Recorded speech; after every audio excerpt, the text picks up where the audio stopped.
Hello and welcome to Buncey Cast number 14, and for the very first time I'm actually recording this with Facecam.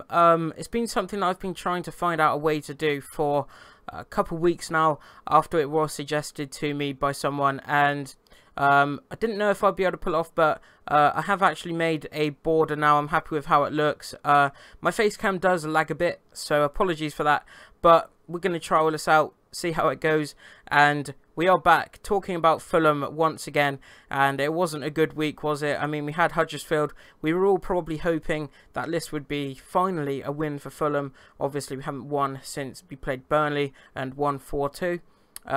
Didn't really go to plan. Right from the off, we're going to go through Fulham's lineup as always, and then we will discuss each player. So in goal for us was Sergio Rico, and Rico, I think he's probably the goalie that we're going to go forward with. I think he's probably proven that he's the best. It's hard to say at this time, but I think that Rico will retain his place in the coming weeks as a goalkeeper. He didn't have a terrible performance. He did pull off some very good stops during the Huddersfield game, but you know, it's again lack of defensive work, and he's conceded more goals against Huddersfield. I know it's only one goal, and it was an own goal, even though it didn't really look like an own goal, but you can't really fault him too much. So Sergio Rico, actually going to give him a 6 out of 10 rating for that game. Moving on to left back, we had Ryan Sessegnon as normal. He's been there, I think he was there the last week, and I can't see Ryan Sessegnon being moved back up top until Joe Bryan is back from injury. And Sessegnon, I think he has the most passion out of all of our players to play for the shirt. I think a lot of our players could learn a lesson off Sessegnon, and I think that he is probably one of the best players during that game. Again, wasn't fantastic, but I will give him a 6 out of 10. Moving on to our back two centre-backs, because that's how we did go, the normal 4-3-3.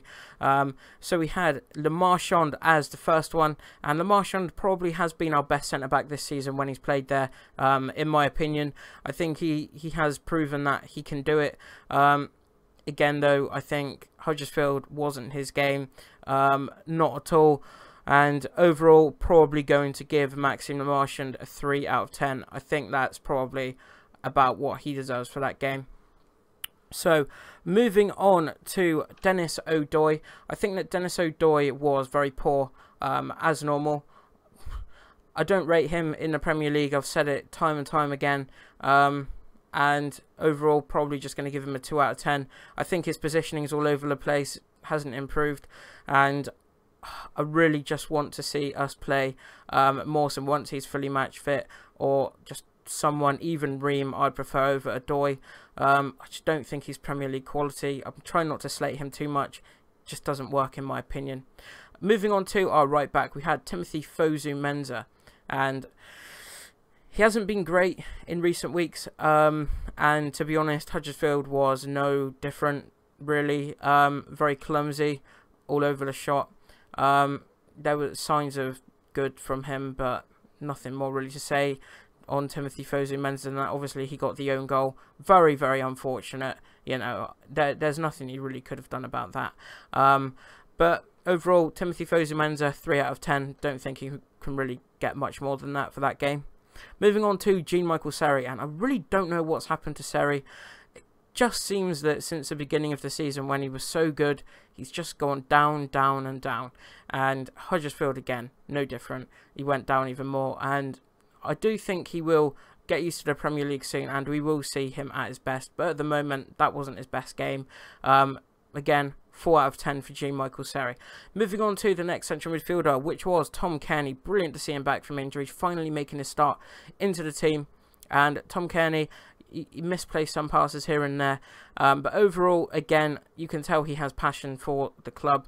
And overall, going to give Cairney a 5 out of 10. Moving on to Frank Zambo Anguissa. Now, there's not a lot to say about him. All over the shot. I don't think he was brilliant. I still believe he should be in the team over McDonald. I do rate him again. I think he will get at his best soon. Is he worth 30 million at the moment? Can't really see that. But I think he will improve. I really hope so with the price we paid for him. But it's Huddersfield, and he didn't do very well, did he? So overall, Frank Zamba and Giese are going to give him a 3 out of 10. Moving on to our front three. On the left wing, we had Andre Schürrle, and he hasn't been very good all season, in my opinion. Yes, he had a good game against Burnley, but the amount of times he just shoots and doesn't pass it when there's a clear pass. But in that game, to be honest, there wasn't even a chance for him to pass it. We were so bad attacking that all we were doing was lumping it up to Mitro. So there was really nothing we really seen from Andre Schürrle during that game. So overall, just going to give Schürrle a 3 out of 10 because, to be honest, there wasn't much from him. Very quiet. Obviously, he did score, but it was offside. Oh, it was obviously offside. Very good finish, but nothing more can really be said about him than that. Moving on to Luciano Vietto, I think was probably the weakest player in our side that game. Going to give him a 1 out of 10 because I feel that, in my opinion, I haven't seen him all season do really well. He's probably one of the weakest in our team. The amount of times he was giving away the ball. And I know there's a lot of people that are really big fans of Vietto, and I would really love to know what the reasoning is behind that, because I can see that he is a good player, but his lacking in passing ability, oh my god, the amount of times he just passes it away and it doesn't reach a player, it just wasn't good, which is why he was substituted off in that game. Absolutely dire performance. I really do hope that he does improve, because you can just tell that if he gets a chance, it's going to go in at the end of the day. I hope he does get more opportunity, but for now, I'm going to give him the 1 out of 10 because that performance was just awful. He was giving the ball away all over the place.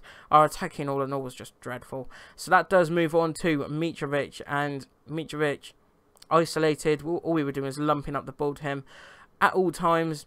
Doesn't work. It's been proven not to work. Don't know why we're still doing it, but we've done it, and nothing more can really be said than that. You know, 5 out of 10 because didn't really do anything bad because he didn't have much to do at all, really, and didn't really do much good because, again, didn't have a chance. In fact, during that Huddersfield game, I cannot remember one clear-cut chance that we actually had, and that is just absolutely appalling. You know, you would hope we would have at least one clear-cut chance. I know Andre Schürrle's kind of was, but it was offside. But offsides, how many times are we actually going to be offside during a game? Like, when we do attack, we're always just offside, offside, offside, and it gets so frustrating during the game, especially against Huddersfield that haven't won a game all season. And it was just written in the stars, you know, it was bound to happen. Cardiff hadn't won a game, went and beat us 4-2. Huddersfield hadn't won a game, went and beat us 1-0. You know, it was always going to happen, you feel. Real big shame. You really hope that that would be our chance to get a win. But I still think that we can improve in this league, and I don't think it is over yet for Fulham. But, big question, Slavis Jokanovic, is his time up? Yes. I think that now's the time we need to start looking for a replacement. I don't think we should sack him yet until we have a big replacement. Obviously, there are a lot of names being linked with the job, like Sam Allardyce, David Moyes, a couple others as well. Frank de Boer as one. I don't know who I would take at this point. I just hope that we get someone that is right for the job. I have actually also seen on Twitter that people been saying that Scott Parker could get his chance as manager. Hope that doesn't happen. Could do with someone with good experience to take this side. Even if it was just someone to take us to the end of the season, keep us up, and then we get our long-term replacement, I'd be happy with that, just because at least we would stay up this season. Even a Big Sam at this point, you know, just till the end of the season. We're not looking long-term there. I would love to look long-term now, but is there much about? Probably not. But overall, from that Huddersfield game, absolutely diabolical. I really hope that we can improve. Obviously, we've got Liverpool next, so that's pretty much a guaranteed loss. If we get anything from that game, I will be absolutely amazed. But try not to be too negative.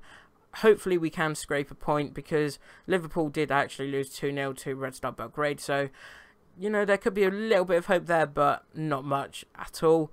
But I think that just about does it for that Fulham Huddersfield game. Let me know how you like this new setup. I'm not sure if it will stay because my webcam is a little bit laggy at times. But let me know what you thought. Comment down below your thoughts. Should Slavista go? Should Slavista stay? Thank you very much for listening, and goodbye for now.